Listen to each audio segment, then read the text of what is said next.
Now I'd like to introduce our speaker for the next session, and please carry on with your lunch. Please join me in welcoming Joel Spoonheim, Director of Operations in our Health Promotion Team from HealthPartners Unity Point Health. Most of us know from bitter experience how easy it is to make a New Year's resolution and how hard it is to sustain them. Fortunately, data science and machine learning are enabling a personalized approach which is effective in motivating people to make long-lasting behavioral changes. Joel will talk about some of the exciting approaches being used to help members keep moving towards healthier choices. Joel? Well, good afternoon, gang. Keep eating, but I want to just say this is so fun to be back here today, and let me tell you why. Last time I was here was about 6 or 7 years ago, and I was standing at the door of your community civic center, and we had about somewhere between 750 and 1,000 people walking through. Some of you may have been there. It was for this little thing called the Blue Zones Project kickoff. And some of you may not know this, but I'm the guy that actually started that for Dan Buettner. I'm the one that designed the community transformation model and spent better part of 6 years working around the country, kicking off community work like that. And you all, and then Spencer, man, I could talk about Spencer. There's this donut shop downtown in Spencer, yeah. And Mary Brainerd, who was from Spencer, made sure we knew all the places to hang out. Anyway, this part of the country is really fun to hang out in. A lot of wonderful people who are caring about the community. And what I want to do, though, is ask you to indulge me for a minute and stop eating just for a minute and push your chairs back, because I want to give you guys something that you can take with you. You know, we're talking about this whole thing, how do you change health? And we look at it when you go to work and you have a team meeting, or maybe you're at a community and people are like, so what are the health issues and how do we fix it? It's really a simple way to help people contextualize what are the challenges that people in this room, as people who think about population health and how do we improve it, what are we facing? So I want you to think about this. So right here at this half of the table, I want you three, the Spencer team and Doug, to stand up. This is roughly 7% of this room of population right now, and so this is the folks in our total population that represent people who have diabetes. Now the next two of you, and you ma'am grabbing a glass, you guys stand up, and this is another 6-7%, and they're folks who have hypertension, been diagnosed, probably taking medication. Now we're going to take the back table and the front table left here. It's another 28-30% of the population who's at risk for diabetes, and then the back table is going to pop up, and they represent the folks who are at risk for having heart disease who aren't already in one of these other categories. So basically, I didn't do the math quite right, but 50% or so of the population is covered by two conditions, either having it or at risk for developing it probably within the next 2 years. Whoa, okay, you guys can sit down. Thanks for standing up. Now next, you guys are on the far end here. You all stand up, please, on these two tables. And actually, you guys in the front, Jason, stop, you up too, just because I'm picking on my boss. He's here. These are the folks who this year, third of the population, who are going to have a claim for neck, back, musculoskeletal issues. Right? The rest of you, please stand up. You're not off the hook just because you stood up once. You guys, I'll be done in a minute. I will let you eat. The rest of you are the folks who are going to listen to them complain about the pain. Okay, then everyone else sit down. And then last, don't grab your forks. These three tables, stand up please, back, front, center. 40% of the population, 40%. These are folks who, when we ask them questions, either as a patient or through our health plan assets, these are folks who are identified as having a significant emotional health problem in the course of the year. Now here's the thing. This table sit down, and half of this table sit down. So just our three first ones keep standing. These are the folks who are actually going to have a claim for treatment. Did you see how many people sat down? The people who sat down, in many cases, are avoiding care that they need. And one of the really fascinating things is everyone sit down but Doug. Doug represents, I'm not picking on Doug, but Doug represents this really unfortunate truth, which is when we look at claims, there are a bunch of folks who'd sought care but only sought emergency care. Emergency care that could have actually been managed upstream through outpatient care. Thanks, Doug. You can sit down. So we've got a stigma about mental health, which is what our next speaker is going to talk about in the most awesome way. I love listening to John every time he's here, and I'm glad you're here to hear his presentation. But the point is, you all know so well, but people as a group don't always know, that these challenges are pervasive in our population. They touch literally everybody at some point. In fact, whether these are little bumps in life, like a cold, or a big one, like complicated heart disease and diabetes and other layers, people face these bumps. And what I wanted to share with you is our approach to trying to help people avoid the bumps in life, or at least get through them as easily as possible. So if you take this chart, on the bottom is time, so the bottom line is time, and then the vertical axis is cost, which is a representation of the complexity of a health issue.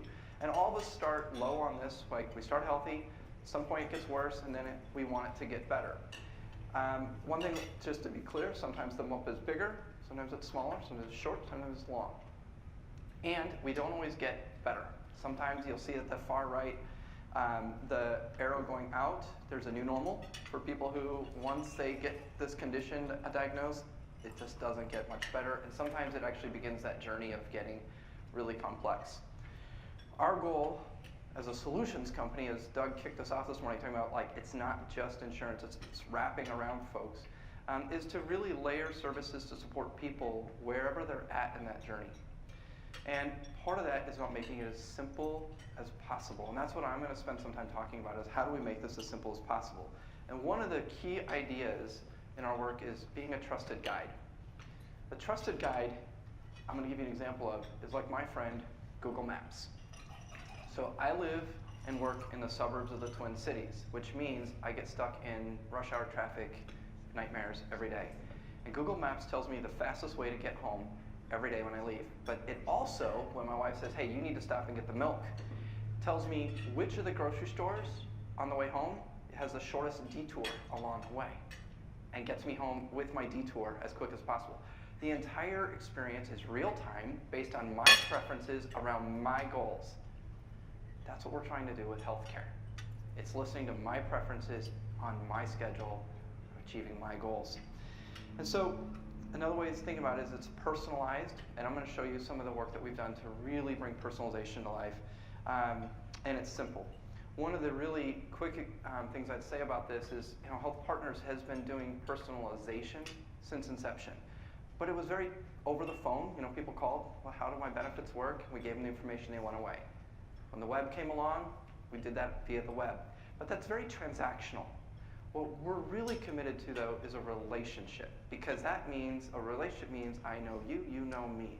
It means I can anticipate what you might want, and vice versa. So that's the work that we're doing increasingly, is listening better, both as we interact with you in person and digitally. So we've been doing this for a long time. One of the great examples that I love is, as a dad, I've got 2 young kids. That means I get a lot of prescriptions. It's a lot of fun. What I love the most is, one way we've made it personalized is I pull up the app, I click on the pharmacy price checker when the doctor says, where do you want me to send this prescription? And since I'm on a high deductible plan, I want to go to the most affordable place near me. And I quickly punch in the name of the medicine, and instantaneously, the cheapest local option for me comes up. And I tell the doctor that's where I want to go. Boom, done. Like real-time support at my fingertips. Love it. So that's a way that we're making personalization really come to life. So I want to share with you a couple ideas about how we're doing a variety of things, and then I'm going to wrap it all up to show you one of the big pulling it together options. So we take a look at what people tell us about themselves, or what we learn about them. So if you look at the top row, you got Brad here, who's got heart disease, hence the heart is his opportunity. He is very cost conscious, which is what we know based on his priorities in terms of how he spends his money. And he likes to get phone calls or to chat with people, like text. Compare that to the bottom person, Stephen, who's got a weight opportunity. His focus is on time. He wants efficiency. And he's an online consumer of knowledge. He'll get on his computer and just look and look and look and look and look in an effort to save time. Contrast that last with Christy. What we know about Christy is she does not have a primary care physician. Why does that matter? She doesn't have a primary, people who don't have a primary care physician statistically have more hospitalizations and more surgeries. Well, then we need to get her connected to a primary care physician. Here's the thing about her. She's awesome and like clockwork getting her annual physical. That's why we show that she has a annual opportunity getting in and taking care of that. And what we know about her is she hates phone calls and she hates emails. She likes paper mail in the mailbox. So what we did with Christy is we wanted to get her connected to a primary care physician. So we put her in our plan to doctor match algorithm, which does exactly that. It takes everything we know about Christy and says, why don't we find a doctor for her? And we sent her a letter. So in our personalized primary care campaign, Christy got a letter. Other people got emails. Some people actually got phone calls, just depending on what their preference is. Here what we did is we took everything we knew about Christy, her plan design, her location, her preferences. Some of our patients have very specific language requirements. That gets fed into this, etc. And some people have a doctor gender preference. All that gets thrown in. And we sent her a letter that showed her near her the doctors that would be best for her based on her preferences. So we ran this campaign for an employer with about 4,000 employees, and just in this one case, we saw 20% went and visited their primary care physician, 30% did it in the recommended facility, and we saved the employer about $130,000 over 2 years. Good chunk of change. And the thing is most importantly, she was activated. She actually proactively went and took the step that we needed her to do by setting up the campaign. But what's really fun is, with all the innovations that you're hearing about, we're trying to wrap it up to make that simple digital experience because it's how so many people are looking for information. But it's also the digital experience that feeds our telephonic support because those systems are connected. So some employers engage us to work with them around employee wellness, which is where I spend most of my time. And in this space, we have a health assessment, which is benchmarked to claims, which gives us amazing predictive capabilities because we can anticipate and predict when people are going to develop heart disease and diabetes and other conditions. So here, Christy has gone on and taken her health assessment, and she's told us that she's doing pretty well on getting physical activity. She doesn't smoke, she sleeps well, but her opportunities are she doesn't eat fruits and veggies, and she could improve her stress and her weight a bit. That's what she told us. But again, as an integrated solutions company, let me show you what we also know that gets added into the mix. We know that she has diabetes, and we know that she's not managing it. Because we can see that in her pharmaceutical claims and lack of taking medications on the cadence that they were prescribed. We also know that she's had a bunch of emergency room visits that could have been handled on Virtuel or in an outpatient capacity. And so what we see all together is a bunch of information that we need to help her make better choices real time when she engages with us. So things that we can do is, this is now the new platform we launched in January, where not only do you see your typical health and well-being things, but you're seeing the full integration of information that we want to keep nudging Christy to doing the right thing. So first of all, she wants to earn her incentive. So we've taken the activities that her employer has said, yeah, these are things we want our employees to do. But for Christy, we've put the things that matter most right at the top. We need her to eat more veggies and we need her to manage her stress. That's how she's going to actually earn her incentive. But if you notice on the right side of the screen, you also see that we have a support for your condition. This is, we know you got diabetes without being so direct. We don't say it that directly. But here's a nurse that you can call to help you navigate the complexity of your care. Right here. Now she's getting these messages in other ways from us. Our intent is to simplify the need to get through the noise so that every way that we encounter her, she hears the same message. That's why this comes through. Also, you'll notice online care anywhere, skip the trip. Again, reinforcing a message. Hey, you could have saved money, but making it easy. It's right there. She can literally click on it and it'll take her where she needs to go.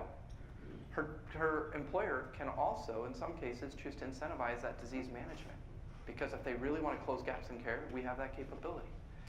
This is a simple overview of a ton of innovation that we're doing to create personalized care. I could geek out in front of you, but they won't let me, for like 20 minutes about the technology that we've built to make this personalization work. But it's literally as simple as, she's not a smoker, so she won't see smoking cessation campaigns. Why distract her with something that's not relevant? Why show her that we don't know her when we do? Why show her a reminder for a prostate exam? Would not be useful. This is like, we're really personalizing on a whole lot of fronts. So the other power of this is employers, larger employers that use the capability can personalize which programs to customize it to the local level and all kinds of other things. We have seen phenomenal results. We just got a whole new data set about how our programs are working. I just want to share with you a couple quick stats. 4 out of 5 people who use our well-being solutions improve or improve their health or entirely remove a health risk over the course of a year. 4 out of 5, 80% are actually measurably improving their health. Our smoking cessation campaign has 4 times the success rate 1 year post. Not like our competitors who are often talking about, you know, after 8 weeks we have this great quit rate. That doesn't count. You got to measure at least a year out. Our success rate is 4 times better than the national quit rate at 1 year post through combining telephonic coaching with pharmaceutical support and online support. So we've been really personalizing and wrapping people around and getting phenomenal results.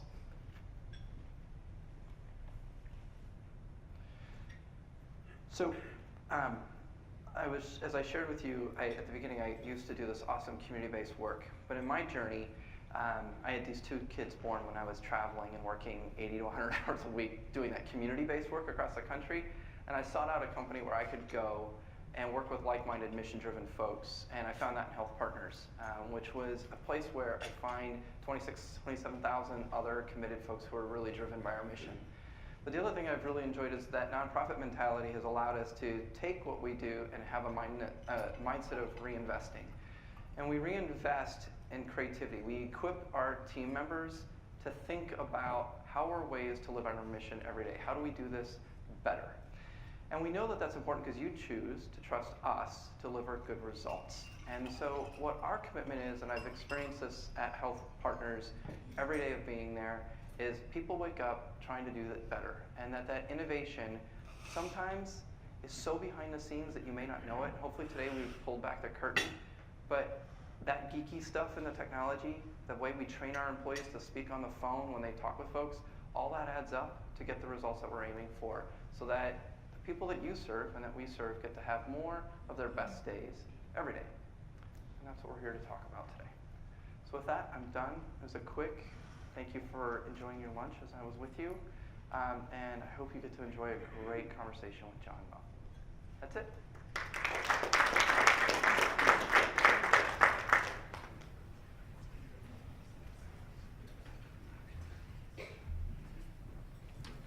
Thank you, Joel. So now we've reached the day's finale, the closing keynote. We're going to focus on one area that's particularly important to us, and that's mental health. We know that emotional well-being contributes to mental health. Unfortunately, mental health can be hard to talk about, much harder than things like diabetes and heart disease. But we are committed to changing that through work like our Make It Okay campaign. Make It Okay is a campaign to help our communities to begin to think about how we might start changing attitudes and negative perceptions of mental illnesses. Community education and conversations are conducted throughout the development of a network of Make It Okay ambassadors. And as mentioned earlier today, we do have this campaign launching in Iowa, and Cheryl Harding has been instrumental in making that happen, so we really appreciate all of her efforts. While it might seem an overwhelming task, there are 3 core components to that, that each and every individual can start doing now. And those are learn, talk, and share. Learn about what stigma is, what its impact is on those who suffer from mental illness, and what some of the basic diagnoses and symptoms.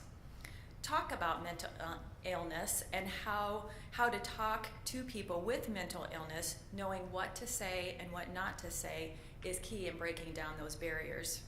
And finally, share. Sharing knowledge is power, and by sharing what we learn, we will only help to improve the way we continue to talk about mental illness.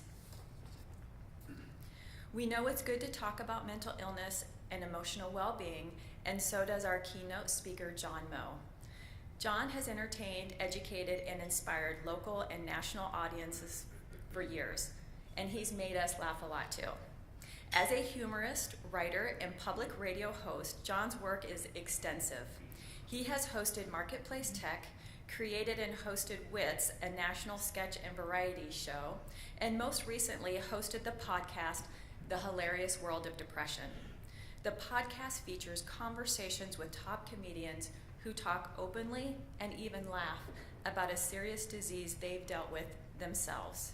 John's passion for mental health helps weaken the grip depression holds on so many, and that's why his message for us today is so important. Please join me in welcoming John Moe.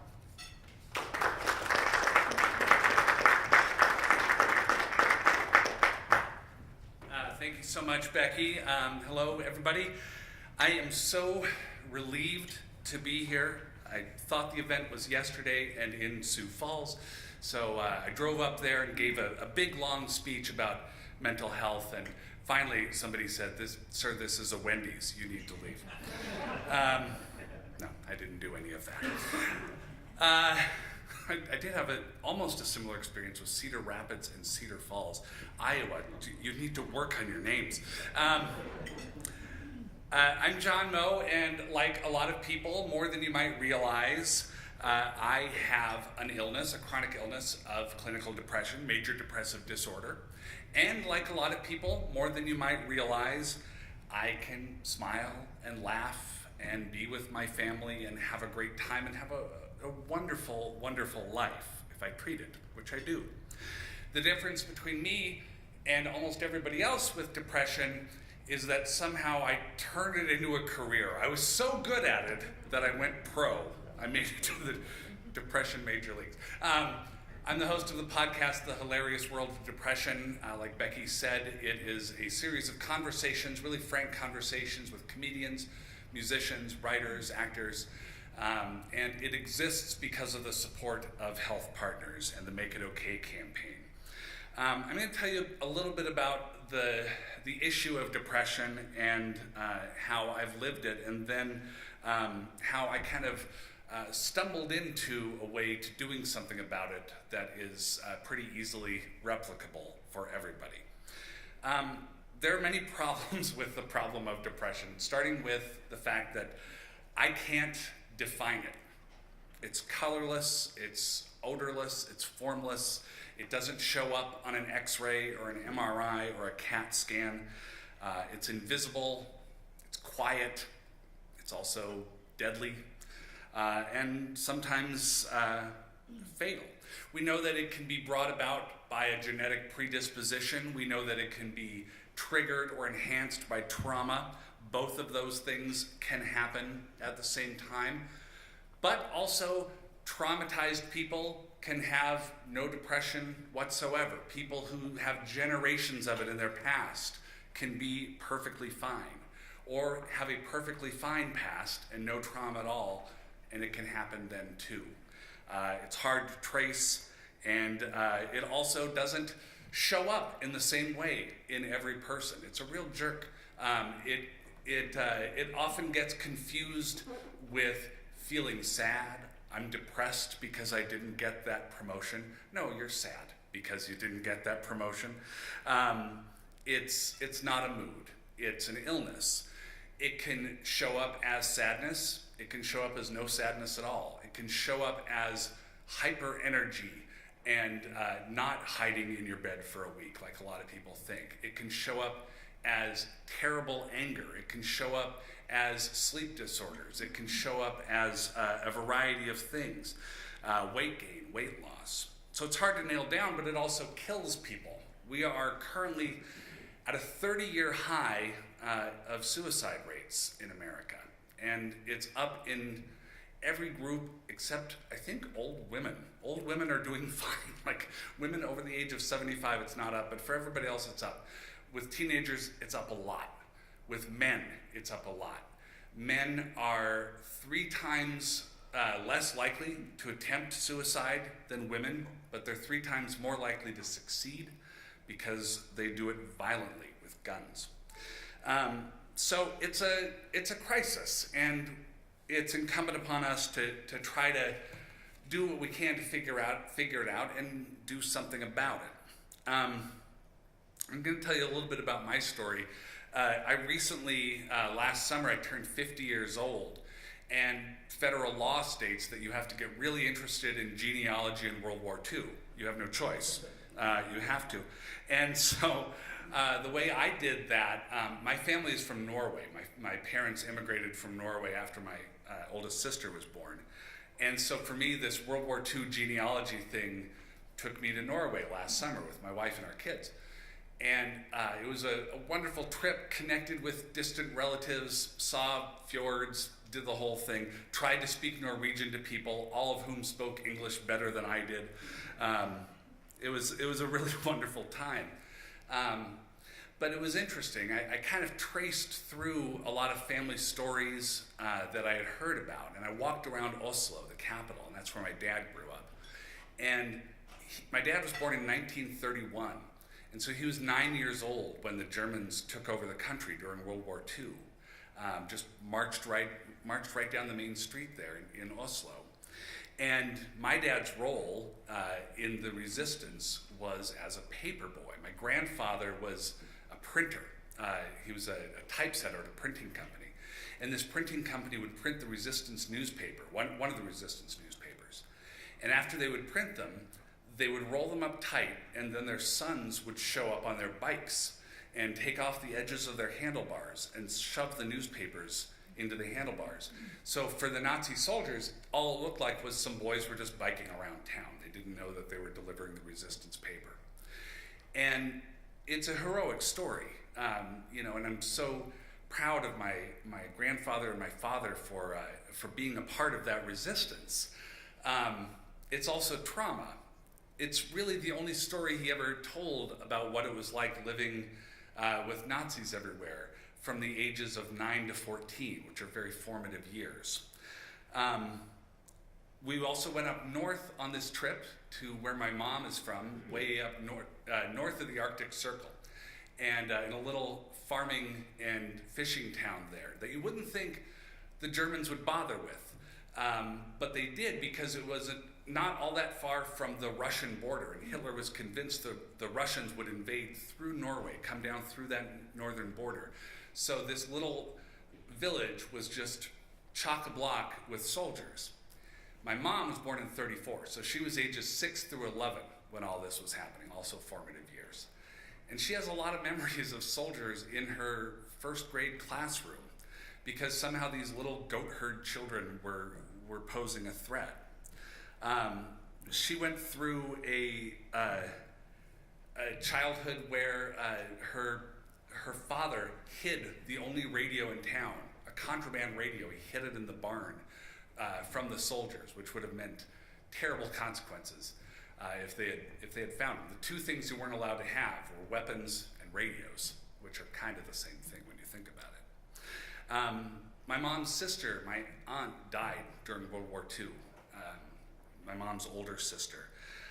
All these things happened, and her family sort of fell apart a little bit as a result of the stress and the trauma that was going on. So as I'm visiting with these cousins that I hadn't seen in a long time, and hearing stories and seeing these landmarks and visiting this barn where the radio is hidden, which is still in our family, it was a wonderful trip. But there was this sort of ghost of trauma, this cloud of trauma that was with me the whole time.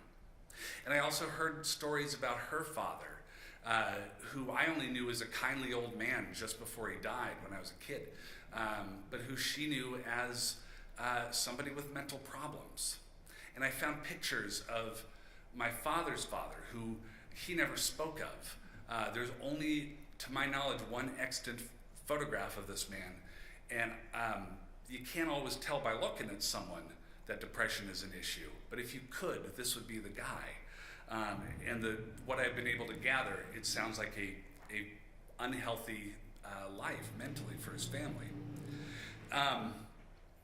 And so these two people, my parents, meet as adults, and they fall in love, and my oldest sister is born, and they kind of say, you know what, let's get out of here.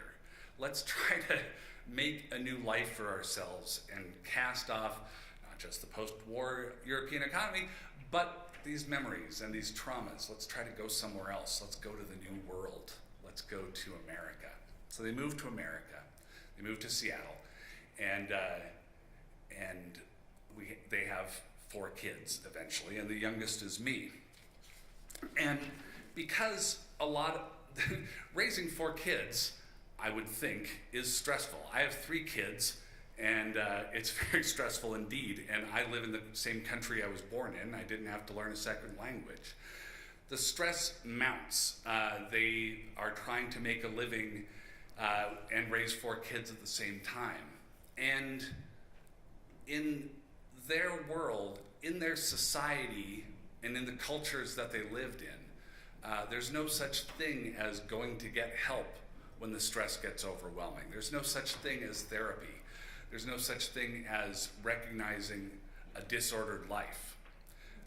There is only the option of numbing it up, which is what my father eventually does. He drinks, and he drinks, and he drinks, and he drinks. And he's not violent. I don't think I ever heard him raise his voice. He just checks out. His body is in the room, but he's not. And we just sort of get used to it. And when I go over to friends' houses, and their dads are like, how are you doing at school? How was your day-to-day sport? And they clap their son on the back. I think it's the strangest thing I've ever seen, because what we know of normal is that which we are raised with. So he drinks, and we don't talk about it because we just figure, well, this is what's going on. We just have to move forward. We just have to keep going. And other things start to happen. My older brother Rick, probably sees what's happening to my dad. And so when depression and mental issues start to come for him, he doesn't drink, which is great, but he smokes a ton of pot, which is not great. And Rick was my hero, obviously, because he was my older brother. And he had what we would now call ADHD and dyslexia, and what was then called being a bad kid and a dumb kid. He couldn't keep up with what was happening in school. He had a hard time staying in his chair or concentrating on his work. And it was seen as a moral failing on his part. If he would just concentrate more or try harder to read, this would be solved. And he did as hard as he could, and it didn't work. And so he thought, well, I'm just weak and bad and dumb. And for some reason, he believed it. When this starts to happen for me, I think, well, the drinking seems like a bad thing, especially because I'm 12. And I see where my brother's life is heading. That's not good. So I turn to another substance, which is the Carol Burnett Show. And Harvey Korman and Tim Conway, and Monty Python and Cheech and Chong, even though I don't really understand that, and Saturday Night Live, and anything I could gobble up, because it was comforting to me, comedy, because there was always a premise, a setup, and a punchline. You knew you were never far away from a laugh, even if you didn't understand it, like in Monty Python. That one took me a while. And so I decide that's going to be my role in the family. I'll be the comedy guy. I'll, like the role of the oldest, the leader is already taken. That's my oldest sister. The black sheep seems to be claimed by my brother Rick. My sister Elizabeth is a straight A student, so she's got that one. That was the good choice, by the way, is to study all the time. I should have picked that. And so that leaves me to make jokes and try to get approval that way, because every foursome needs a Ringo. And I make jokes to deflect in tough situations, but I also make jokes to try to disarm the toughness surrounding those situations so that I could kind of get to the heart of what's going on and maybe have more of a chance. By junior high, depression hit. I didn't know it, but I knew something had happened. All I really knew was terror, a feeling of falling all the time without hitting the ground, a feeling like being hit by a truck, a feeling like everything around me is harmful and bad, and I'm the worst of all. And this was an obsessive, swirling thought at all times. Now, what I knew to do was be quiet about it. Don't say anything. And I was willing to accept right there in junior high, I'll just be weird. I'll just keep this secret with me the rest of my life. Rather than, what am I gonna do? Tell somebody that I'm crazy? I don't wanna be in a straitjacket, in a Napoleon hat, in a rubber room. All my knowledge of mental health treatment was gleaned from Bugs Bunny cartoons.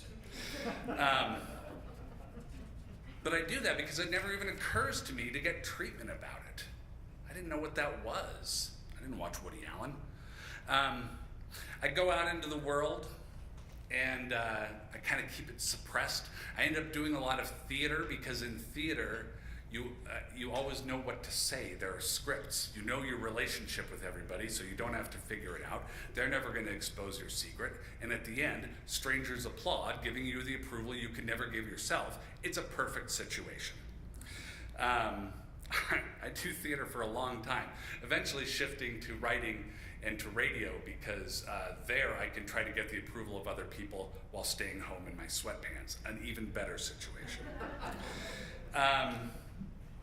And I get married and we start to have kids and I share some of this with my wife, but nobody else.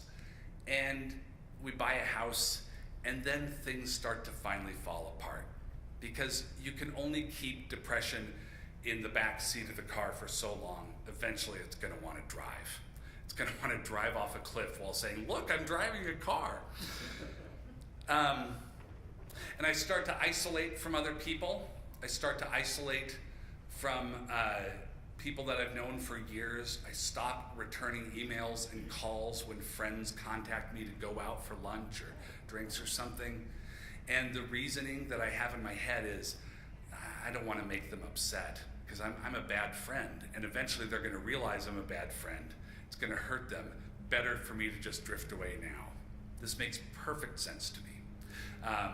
I find out later that they were worried about me. That's why they were calling me so much. I start to get impotent road rage attacks, which is really like road rage without ever getting out of the car and getting in a fist fight, just sort of screaming your head off over being cut off in traffic in your head to the point where you get horrible headaches that disable you the rest of the day. But I don't get out of the car because I'm saved by my physical cowardice. I don't want to get punched in the head. It comes in very handy. And I can't sleep, and I know something's wrong. And Jill, my wife, knows something is wrong. And it turns out that I had done something really smart along the way, which is that I married well. I married somebody who's very in touch with their feelings and knows me really well. And is the funniest person I ever knew, conveniently. We were talking on the phone about 10 minutes ago, still making me laugh. And she says, I think you need to get help. I think you need to go to a doctor. I'm like, why? And, bad acting on my part, but what could be wrong? She says, something's wrong. I think it might be depression, it might be something mental. Go get help. And I said, no. It's just stressful right now. She said, well, we have kids. It's going to be stressful for the next 18 years. I don't want to put up with this for 18 years. And I said, well, it's my oldest is now 18, by the way. Kids may get older than that. I'm not sure. I don't have any evidence. And I say, no, it's fine. And here's why I didn't want to go to the doctor. There were two reasons. One, and this will make perfect sense for anybody who's dealt with depression, and no sense for anybody who hasn't. I didn't want to waste the doctor's time. I didn't think I was worth it. The doctor has real sick people to see. The doctor has, ear infections on children to look at. I don't want to bother. I didn't think I was worth it. And also, I didn't think I could afford it. I was on an insurance plan at the time through the state of Washington that my copays were $10. I didn't think I was worth $10. And Jill said, okay, well, you don't care enough about yourself to do this. Do you care about me and the kids? Do you love me and the kids? And I said, yeah, more than anything in the world. She said, okay, can you do it for us? So off I went to the doctor. Off I went to see Dr. Michael Kovar at a clinic in West Seattle in Washington. I remember his name because you tend to remember the names of people who save your life. And he took, I came into the office and I greeted him and he gave me a few tests and, measured some things and did a couple questionnaires, and he said, okay, well, good news, I figured out what's going on. You have major depressive disorder. You've probably had it for a very long time. And I'm like, okay, come on. How can you know just from a few tests and questionnaires that I have a mental illness? And he's like, well, really, I knew it as you walked into the room. The other stuff was to confirm my suspicion. But he said, you know what, there's plenty of things we could do about this. You don't have to live like this, he said. And that thought had never entered my mind. He said, you don't have to live like this. There are things we could do. There are medications that we could consider and try. There's therapy. There is, we could look at diet. We could look at exercise. We could look at, a lot of people get a lot of things out of doing yoga, meditation, prayer. Nothing works for everybody, but for almost everybody, something works. And so we just have to kind of do some trial and error to figure out what that is. And so I went out of there, and I walked out of that building. I still remember walking out of that building. One, because it was a sunny day in Seattle, which was shocking. And two, because I thought, this is great. I have been diagnosed with a chronic mental illness. This is wonderful news, it suddenly occurred to me. Because this means that this is something that I have and not something that I am. This means I'm not this crazy space alien, unique in the world. One of my favorite mental health expressions is, you're not so special. You're everything that you have. A friend of mine, Maria Bamford, is a comedian. She said, Google what you have. Someone's on a book tour about it right now. And so I go out of the office feeling like maybe there's some hope for this. And I do all the right things. I take my medication sporadically. I blow off therapy appointments. And I generally approach it like knowing that the problem exists and solving the problem are the same thing. They're not. You have to put in a lot of work. But I'm kind of getting by for a little while. On April 4th, 2007, I'm sitting in my office in Seattle, and Jill calls and tells me that my brother Rick had shot himself in the head down in San Diego, where he had been living for years, in and out of homelessness, in and out of jobs. The pot that Rick had smoked escalated in his life as a teenager. He had been experimenting with pills, with cocaine, and it kept going because he never finished high school, because he never thought he was anything. And it had ramped up to a term that I heard from my sister Elizabeth that I had to Google at the time on a dial-up modem, methamphetamine. I had to find out what that was. But he had evidently been sober and straight for a few years by this point. He was volunteering at a sobriety hotline in any free moment that he had from his job that he seemed to be holding on to. And his whole thing at the sobriety hotline was that people would call when they were tempted or had relapsed and they wanted help. And it was his job to say, you're worth saving. There's help available. You can get help. Let me help you find it. He never applied that to himself, it turns out. He thought everybody else was worth saving. And when I went down to San Diego, as soon as I got that news, I saw all the volunteers from the sobriety hotline. They were the only people who were there. And then Rick died. And he died after, I should say, being told by a doctor that his mental condition was really serious. Like, he had been deteriorating. And the doctor said, like, you need to look into some inpatient options here, and we need to get really aggressive with this. And Rick felt that Rick wrote that he had let everybody down, and that if he had to go to a mental hospital, clearly he was a complete failure, instead of a person in need of saving. A few days later, back in Seattle, maybe about a week later, we went to scatter his ashes in Puget Sound, and we drove down to the marina where the boat that we had chartered was moored, and my sister got the box of ashes out of the car, and for whatever reason, my mom, and my dad had passed away by this point, but my mom said, "Is it heavy?" referring to the box of ashes, which is a weird thing to ask. And my sister, God love her, just stopped for a second and said, "Well, he ain't heavy. He's my brother." She didn't have to do the follow-up line. We all knew what it was. And we're like, oh, we're just as devastated as we've always been, and life will never be the same, but give it up for you. That was a pretty good joke. Nice work. We had a memorial later that day, and all these friends of my parents came, right? Like people in their 70s, some in their 80s. And I thought, this is wrong. This is broken. This isn't how it's supposed to work. He should be at their services. You know, my kids should be at his service, but not for another 30 or 40 years. This is messed up.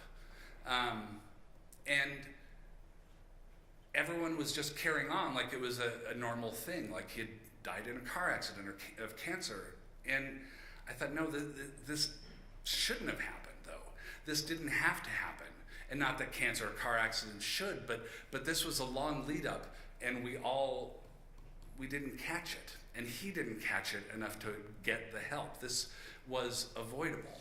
And these people, these very nice older people would come up and, talk about their memories of Rick when he was 10, and, the innocent pranks that he played on people. And there were people that he knew from grade school who talked about the jokes that he told, and, how caring he was as a kid. And I said to them, that's true. There's more to his life, though.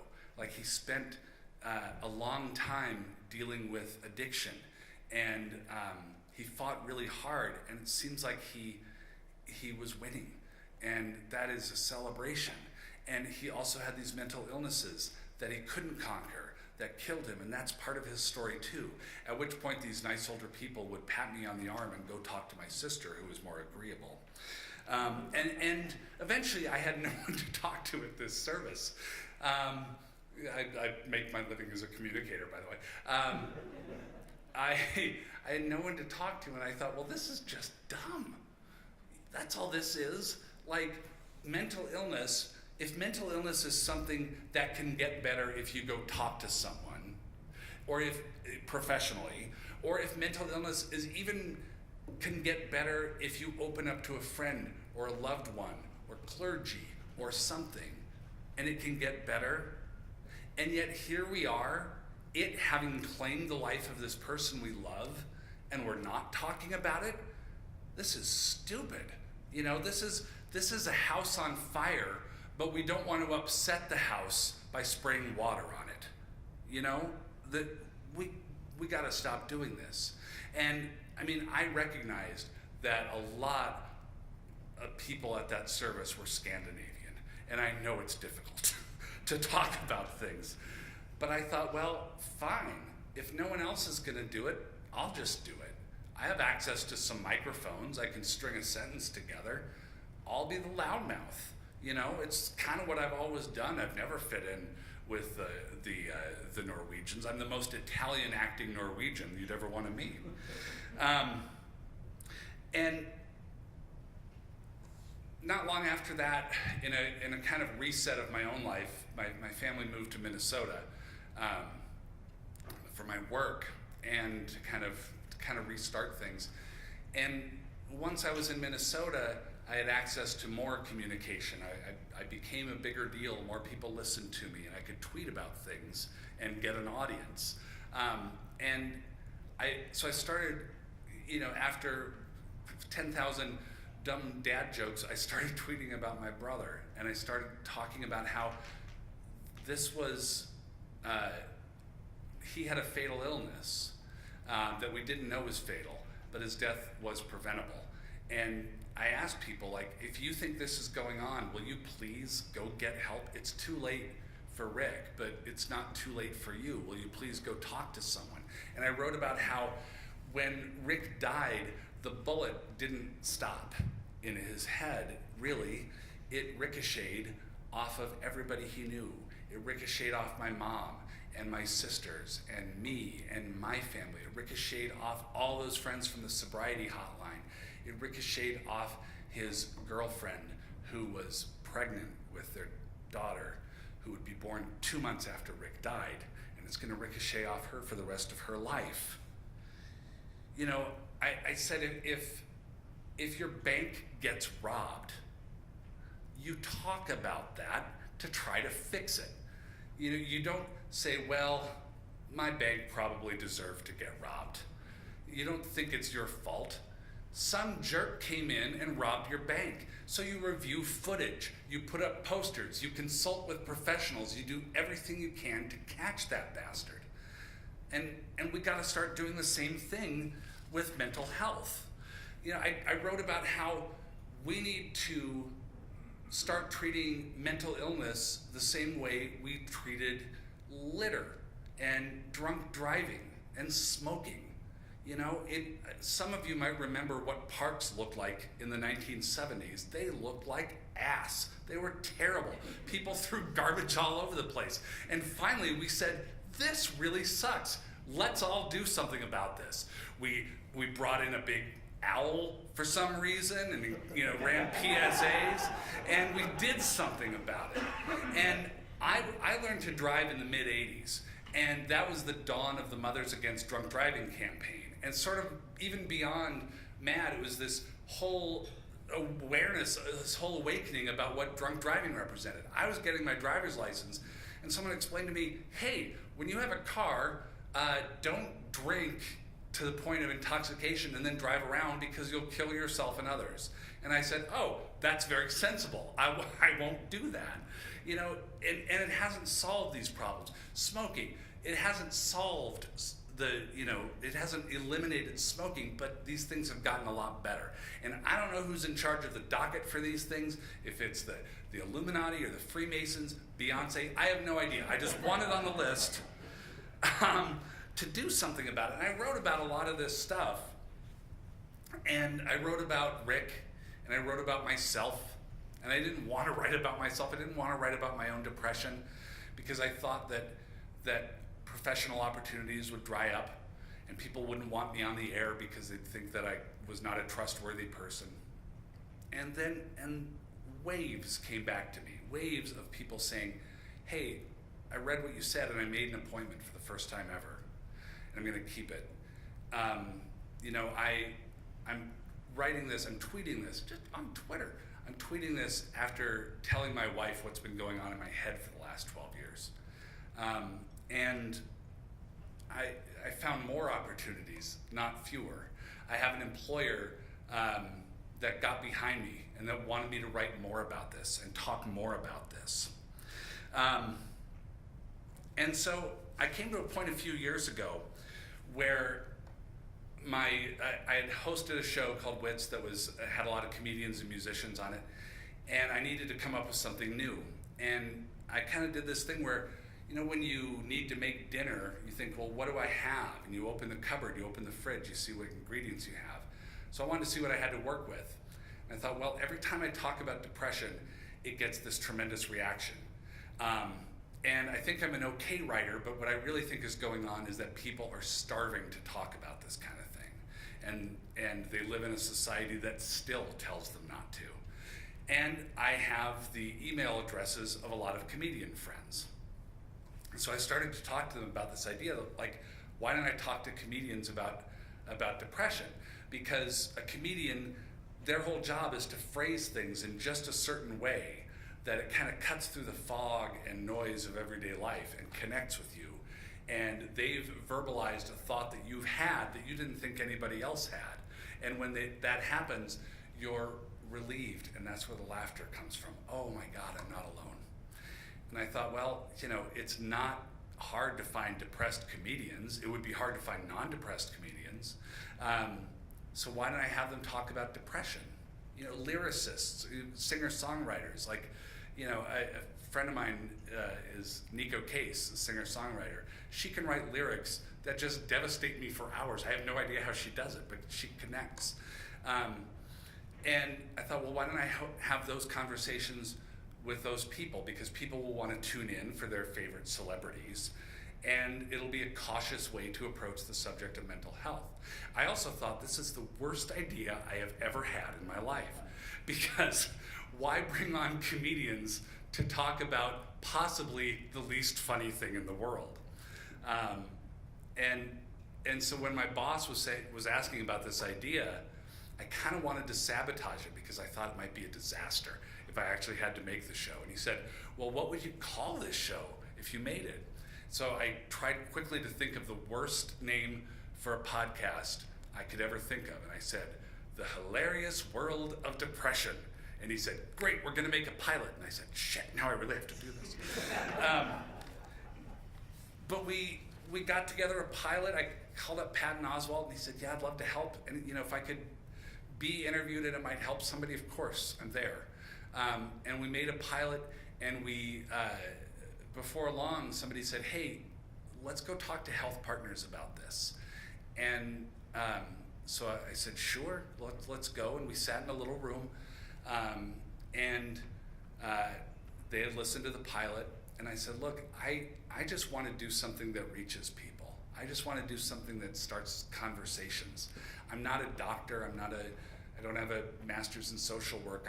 I'm an interviewer, and I can get people to talk. And I think there might be something to do that gets people talking. And and they nodded, and they kind of tried to interrupt a little bit. And I said, now hold on. I want to put on comedians because it's like when my kids needed to take antibiotics when they were young. You kind of mushed it up and put it in some strawberry ice cream, and then they ate it just fine. But of course they don't want to eat a pill. I said, I think people like the strawberry ice cream, and then we'll get the pill in them. And it's, I think we can really try to make something good happen. And they had kept trying to interrupt me, and finally they said, look, yes, we want to do this. We want to give you money. I'm like, hold on, I have some more to say about it. And it was like they were driving off the lot in the new car and still saying, this is a really good car. So we started putting this show together because of HealthPartners. And because of HealthPartners, we were able to go travel to where these people were and sit in Andy Richter's office and talk to a comedian named Sam Gritner in the same apartment where he had attempted and where his life had turned around since. And we were able to get people to open up. And we all thought, well, this is nice. This is, we'll make this show. And, there's X percent of people deal with depression. Hopefully some of them will tune in. We'll get maybe 200,000 downloads. That would be wonderful. We'll all, we'll make a set of episodes, then we'll all move on to something else. That's great. So we put out this show, and on the first day we put it out, my producer says, hey, we're number 39 overall on Apple Podcasts. And I said, 30, that's great. Like the Casey Kasem, top 40, we're a big hit. And then she, a little bit later, at the end of that day, she says, okay, now we're at 24. I'm like, oh, what? Okay. And, I never dreamed of having the number 24 podcast in America. Later, the next day, we were at number 12. We kept climbing. We got all the way to the number 2 spot overall in Apple Podcasts, or among podcasts where no one gets murdered, number 1. And before long, we're hearing from people. We're hearing from press. I'm in Time Magazine. I'm in The Guardian. I'm in USA Today. Everybody's talking about this.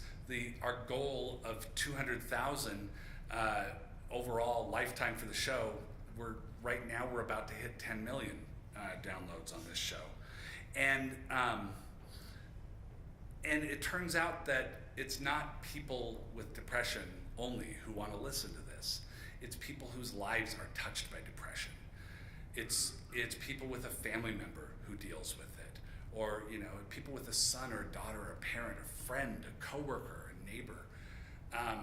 If you don't have anyone in your life who deals with depression, wrong, you do.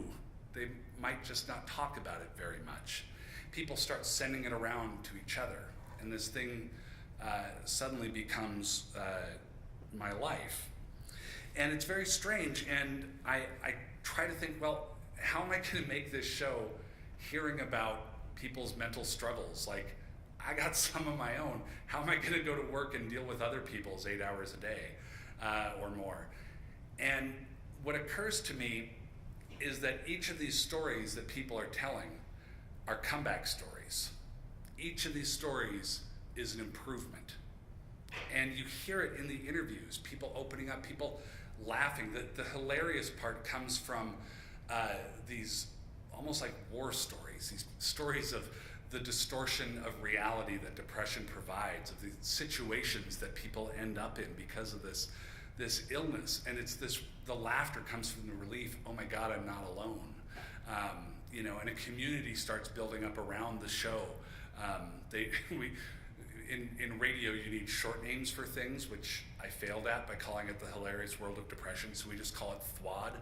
Well, I'm working on THWAD for this. And so our fans start calling themselves THWAD balls. And we get this reaction, and then the letters start coming in. And that's when we realize we're kind of onto something. I get emails every day. I get Facebook messages, Twitter DMs, sometimes actual letters with stamps on them and everything. I just grabbed a few here. I just needed to tell you, after years of struggling with depression and not having insurance, I was recently able to get back on medication. Your show helped a lot. Thank you so damn much. I just wanted to drop a note that I saw a therapist for the first time yesterday and to acknowledge your contribution to the effort. The way that you frequently address mental health in a way that removes stigma and encourages normalization was a contributing factor in my finally taking a step I should have taken a long time ago. I decided to give medication another try after hearing others have found it to change their life around for the better. I've been having a really tough time. Your podcast helps me feel less alone. Thanks for bringing depression to the light and speaking with comedians. You're a real lifesaver, truly.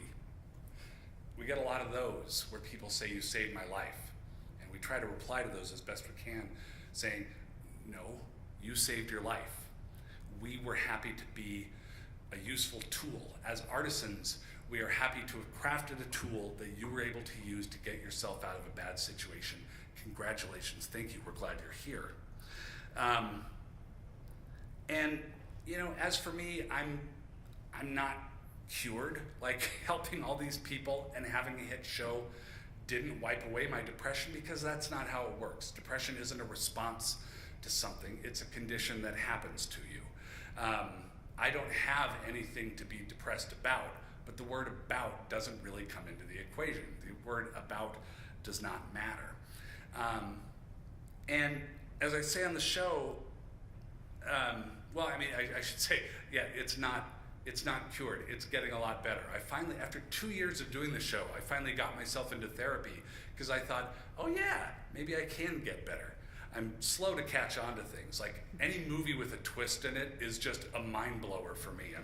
I'm not too bright. My wife and I will watch like an M. Night Shyamalan movie, and then the big twist happens, and I'm like, oh. I turn to her, and she's like, oh God, why did I marry him? This is an authoritative public radio voice? God. But, as I say on the show, I'm not a doctor, I'm not a social worker. I don't want to devalue my experience. I've interviewed dozens and dozens of people with depression, and I'm writing a book about it. It's, I have some knowledge, but I'm not out there offering medical solutions. I never tell people this is what you should do. I tell people you should do something, and you should go through what might be a horrible trial and error process in order to find the thing that works for you, but it's worth it once you find it. And in the meantime, we'll keep talking about it. And I tell people, like, just if you can have a conversation, it's a good first step. This is the thing I stumbled into. You know, I thought, maybe, do I need to bring in doctors? Do I need to bring in, like, comprehensive medical journalism? I thought, no, that's hard, so I don't want to do that. I'd rather not do hard things. But I would like to do simple things, and that conversation was really where it was at, and the unexpected laughs that people have found there. So as I close, I just want to give you a little bit of homework to take home. It's super easy, and I won't check it in the morning. Between now and 24 hours from now, let's say between now and 2 p.m., I'll give you a little buffer. Ask 2 people how their mental health is doing. 2 friends, family members, neighbors, coworkers, doesn't matter who. Helps if you know them. Ask them, just as you would, how's it going? How's your day? How's your family? How's your mental health? And chances are pretty strong that they'll say fine and walk briskly away from you. And that's okay, because then they know that a channel is open. And if they need to go back to it, they can. And they might also say, well, it's not so great. And then they open up about it. And guess what? You don't have to solve it for them. You don't even have to tell them, you know, a phone number of somebody to call. You don't have to figure out their problems. You don't have to empathize and crawl within their problems. You can just be kind and listen to them. And then they will walk away from that conversation feeling better having talked about it. And they might say fine, and because they're actually doing fine. I'm told there are people doing fine in the world. I haven't met very many, but I'm told that they're out there. And hopefully, from that experience, when you do that to 2 people, they might reach out to even more people. And we might really get something going here. And we don't need to go to medical school. We don't need to get a master's to do it. We can just be people trying to do something about this situation. Thank you so much.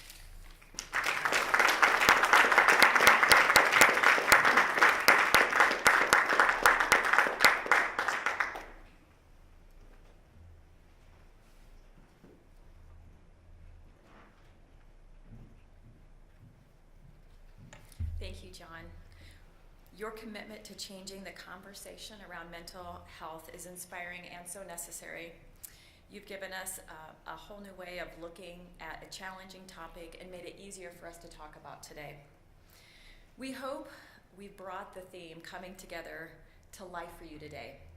We strongly believe that when many stakeholders collaborate to build a culture where people flourish, businesses flourish too, with reduced costs, higher profits, and better reputations. That's our goal, to work with you, your teams, and your clients to build strategies that help people, businesses, and our communities flourish. Thank you all for joining us today. As I said at the outset, we provided a day filled with good, thought-provoking conversation and useful information you can take back with you. As always, thank you for your partnership with us and your trust in HealthPartners Unity Point Health.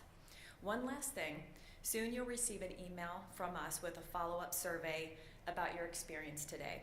Please complete that survey and send it back to us as we take a close look at every response and we use that information for future sessions. We look forward to seeing you soon. This is not intended to be a one-off, but rather the start of a long and fruitful collaboration. Thank you and good afternoon.